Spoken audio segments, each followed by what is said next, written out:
to today's podcast. I am hanging out with one of my favorite people in the world. It's someone I literally, we just met in digitally, I guess you could say, for the first time. His name is Richard Koch. He is the author of the best-selling book, The 80-20 Principle. He was also formerly a consultant with the Boston Consulting Group and a partner of Bain & Company. He has been an incredibly successful investor as well after his working career.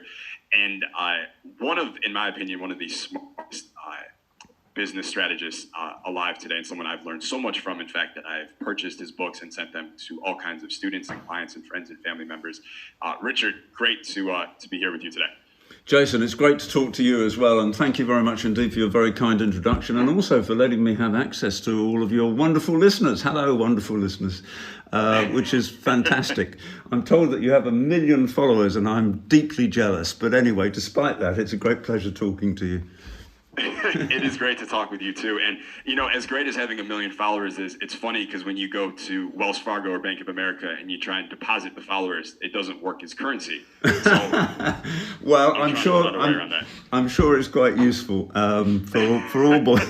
Otherwise, you wouldn't do it. So we won't go into the ins and outs of all that sort of thing, because that will take us into too much of a cul-de-sac. But anyway, it's very, very nice to be here. And thank you also for being one of the very few people who interviews me who actually pronounces my name correctly. That is also fantastic. And thank you also for mentioning the 80-20 principle, because that was the thing that really, I think, launched my writing career. It wasn't my first book, but I think it's third or fourth. But, it's been phenomenally successful. I always attribute the success to the fact that I didn't come up with the idea. That was Mr. Vilfredo Pareto, the Italian economist at the end of the 19th century. But I did reinterpret it a little bit and extend it to all sorts of things, including people's personal lives, where I think it's very, very useful. So, I don't know if you're going to talk about that a little bit, but if not, I ask your wonderful 1 million followers to each buy a copy of the book, and that would almost double the sales of the book, because it has actually sold 1 million copies, but that's in 40 different languages, so I'm cheating a little bit. It's an unbelievable phenomenon, the 80-20 principle. And what's amazing about it is it's not a theory. It's something that was observed, right? Exactly. It's not a theory, it's an observation. And one economist in the 1950s said, it's this riddle that nobody can explain, but which actually everyone can observe. And that's true. I mean, and it occurs in all sorts of strange ways. I think probably my favorite example is something that Bill Bryson, the Australian author, came up with. And he said, do you know there are 30,000 edible plants, but only 11 out of the 30,000 edible plants, things like barley and wheat and rice and potatoes and so on, are consumed by 99.99% of people, or 99% of the volume of food.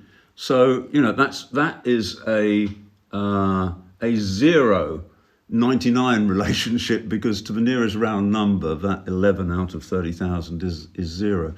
So, I mean, it also, it comes in things like, your clothes. You wear very, very few of your clothes. At least I do, and I think everyone that I've ever talked to, a great deal of the time, your favourite clothes. And it also applies to things which are very, very important, like time. Most of our lives actually are not particularly significant in terms of the impact that has on us in terms of happiness or achievement or money or anything.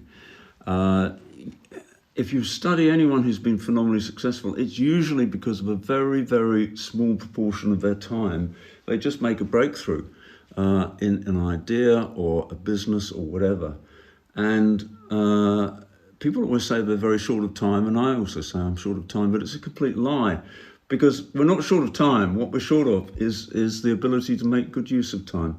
And the 80-20 principle certainly applies that it's a very, very small amount of our time which has the results, either to make us happy, even things like your friends.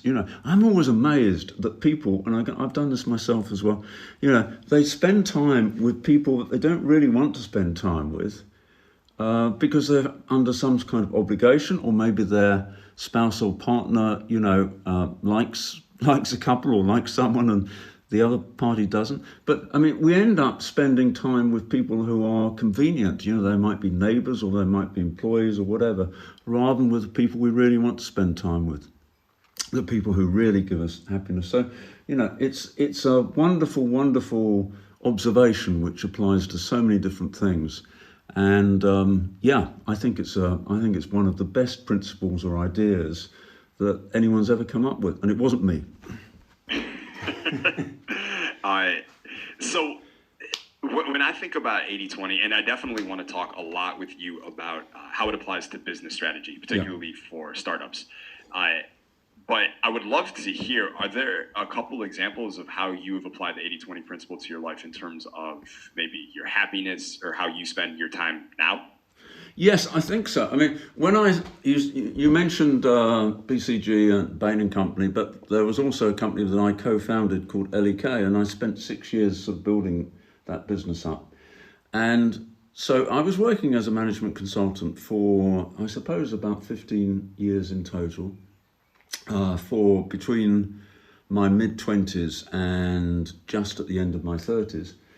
And at the end of that period, after I'd done what I wanted to do and made some money out of it, and also, started a company that's still going very strong and very, very successful, and has influenced the lives, particularly not just of clients, but I'm much more interested in the people who actually work in the firm. I decided at that stage that I didn't want to work 60 hours a week, 6 days a week anymore.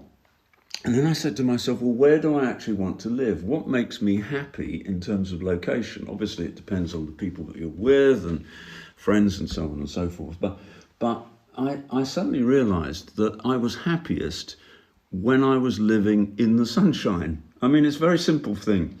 And in fact, it's very personal, because that all the data that I've seen suggests that people who live in really sunny, pleasant places aren't necessarily any happier than people who don't. But I certainly am. And my theory is that the explanation for that discrepancy is that I grew up in Britain, which is not the sunniest place in the world. And I appreciate the fact that I can go and sit by my fish pond in the sun and think, and or read, do whatever I want to do, or I can go for a cycle ride and be pretty sure that the weather will be good enough pretty much the whole year round where I am. So I just decided I would stay in the sunshine, and just that recognition that the small amount of time that I had previously spent in the sunshine had made me a lot happier, made me able to raise my general level of happiness. So now it doesn't necessarily apply, because I'm more or less in the sunshine the whole year round, either in Portugal or in Cape Town or in Australia.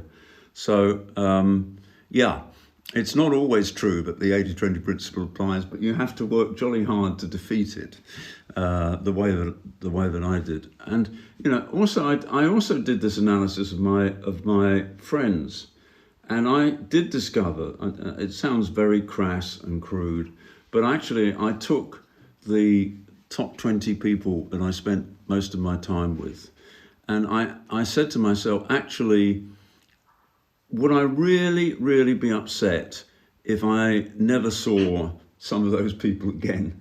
And the answer was no, I wouldn't actually. And there were other people who were not in the top 20 who I suddenly realized there were people that I would like to spend more time with. And so I've tried hard to engineer this, and it is one of the most difficult things to engineer if you're pursuing a particular career.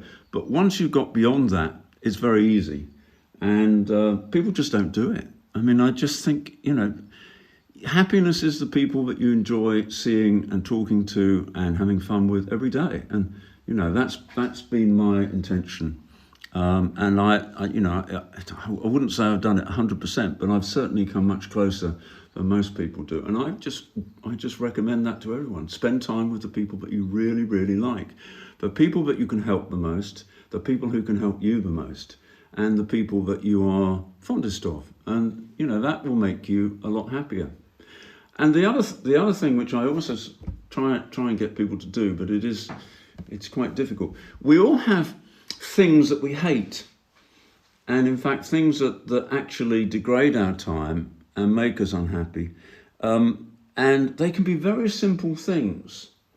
So I invented the concept of happiness islands and unhappiness islands, and I said, happiness islands are the things that make that when you do them you're nearly always happy, and unhappiness islands are the ones where you actually are very unhappy. And for me, there were two things that made me very unhappy that I spent quite a bit of time with. One of them was traffic, because I absolutely detest being stuck in traffic. I think I don't know if it's a form of claustrophobia or whatever. I'm not claustrophobic in respect of anything else, but being stuck in a traffic jam, it just is hugely frustrating for me, and I will drive miles and miles and miles to avoid it, and probably take far more time if I can avoid a traffic jam. Nowadays, of course, with technology, you can do that. The other thing which I absolutely hated was lawyers. And actually, a couple of my best friends are lawyers. I know people always say, the group that you're not really socially allowed to disapprove of, or some of my best friends are them. But it is true that a couple of my best friends were and still are lawyers. But in general, I just find it so frustrating to get involved in a deal where you actually have to deal with lawyers, because they are so pedantic, and of course there are good reasons for that. It's because they have to follow certain rules and so on and so forth. I just think the world would be far better off if we managed to abolish all lawyers, not kill them off, but just get them retrained and doing something useful. Yeah, just turn them into sushi chefs or something like that. Yes. Right? Or and the happiness islands, one of the things I realized is that I do really like making big and bold bets. I sort of, I've always enjoyed gambling. The trouble is that most gambling, the odds are very much against you, and the house takes the percentage, and you just can't win. I actually like gambling and winning. The only form of gambling that I've ever come across where you can actually win is in business, and I just think that's amazing. I mean, I think you have to follow certain rules and have certain ideas and principles behind it. But there's nothing. I wouldn't say it's easy, but I would say it's possible, and it's incredibly enjoyable when you do that. And I think a lot of people think that. I mean, I think the reason why a lot of people are entrepreneurs is not really that they necessarily want to make a lot of money because they want to spend a lot of money, although some people do.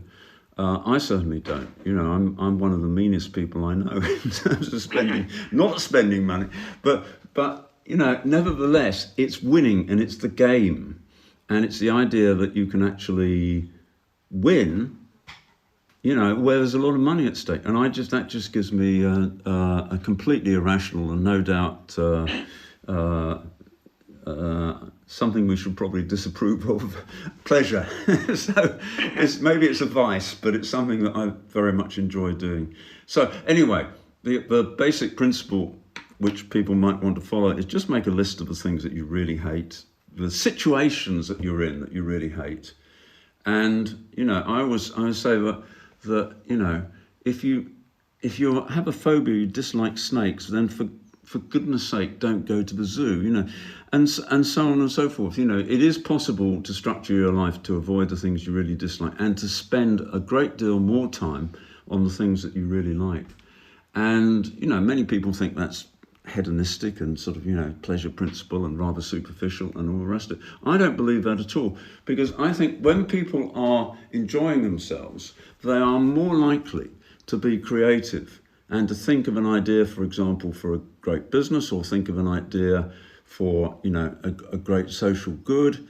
a philanthropic project, a way to help somebody, you're much more likely to do that if you're in a good mood. You're much more likely to do that if you're relaxed and healthy and have a good life. So I think being selfish is the least selfish thing that anyone can do. You've got to structure your life in a way that you enjoy it and that, you can be useful to other people. And, it isn't a good idea to do things that you don't like doing. It really isn't.